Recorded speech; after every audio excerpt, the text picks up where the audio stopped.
a new account, Rainbow Six Siege top 5s here, and here's the first video of the top 5 things that aren't very good or that I dislike in Rainbow Six Siege. So starting off with number 5 is going to be the loading times. So I'm just going to let the loading time sit there. I'll kind of speed it up, and then after it's done, I'll tell you how long it took.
That took a minute and 40 seconds. That's almost as long as a round in ranked is. It's about 3/4 of a round.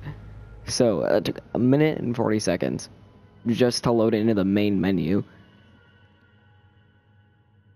So number 4 is going to be pretty similar to the waiting time, but it's going to be, or not loading time, but waiting time. Now it's waiting time for the getting into a match. So it used to be before Operation Health, it would be like, it would be upwards of 10 minutes. I've had upwards of 10 minutes, but I've seen things, even with Operation Health, where it would last, people would have times of 50 minutes. And, I mean, my rank is really bad, because I don't really, I used to be good. I used to be, like, gold, but then I stopped kind of playing Rainbow, and, like, not stop playing Rainbow, stop playing ranked, but it, so loading times are really awful in this game. Like, Grand Theft Auto has really bad loading times, and these are, like, pretty bad, too. Like, if it lasts longer to wait to get into a match than like the entire match lasts, then there's a problem. So that was number 4, and I think a lot of people can agree on that one.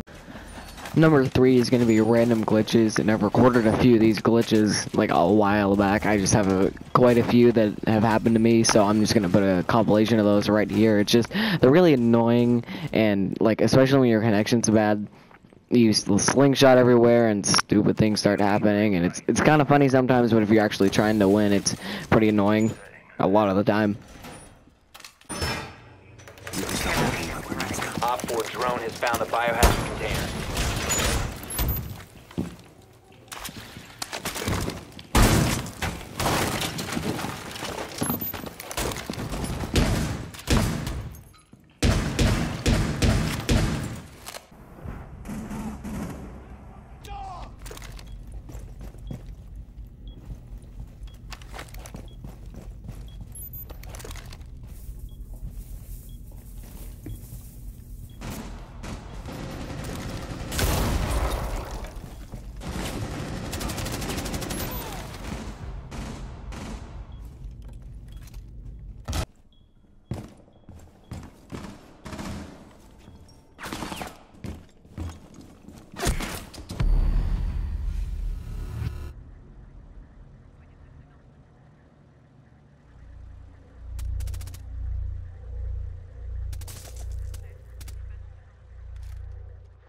Number 2 is going to be a lack of a campaign. So, Rainbow Six Siege is mainly a multiplayer based game, and I mean, I like it, but I mean, a lot of games are really good, like Call of Duty. Well, not really good, but I think the campaign is a really good addition to them instead of just being multiplayer. So, that's why I think that there really should have been a campaign, because I think it could have been a really good campaign. Like, this game seems like a good one with a campaign, with all the things that you can do to the map and all the tacticalness, quote unquote. But so all you have, the closest thing to a campaign is these 10 situations and then Article 5, and you get a good amount of renown for them if you're completing them for the first time, but then otherwise you'll get like 30 renown each time you complete it.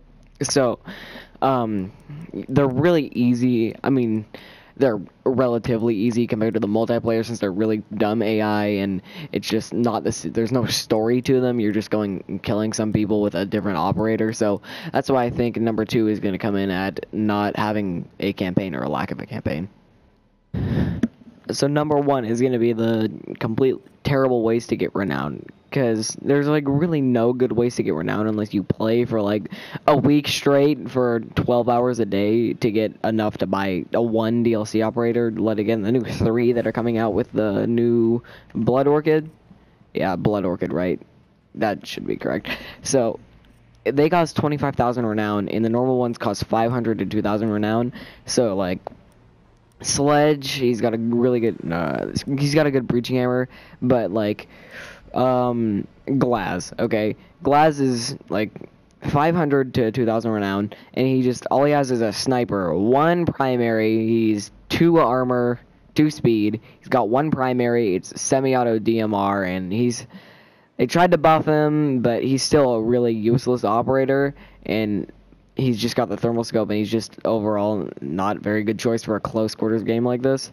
And then you have people like Jackal, who has a recoilless assault rifle, a secondary shotgun, not to mention 2 other primaries with an LMG, basically, with an ACOG, and you can put an ACOG on this, and then an overpowered shotgun, and a breaching charge, and this costs 25,000 renown. So it's pretty much pay to win, because like, why would you play for a week to try and get 25,000 renown when you could just easily just go buy a PlayStation card or go to the PlayStation store and buy this?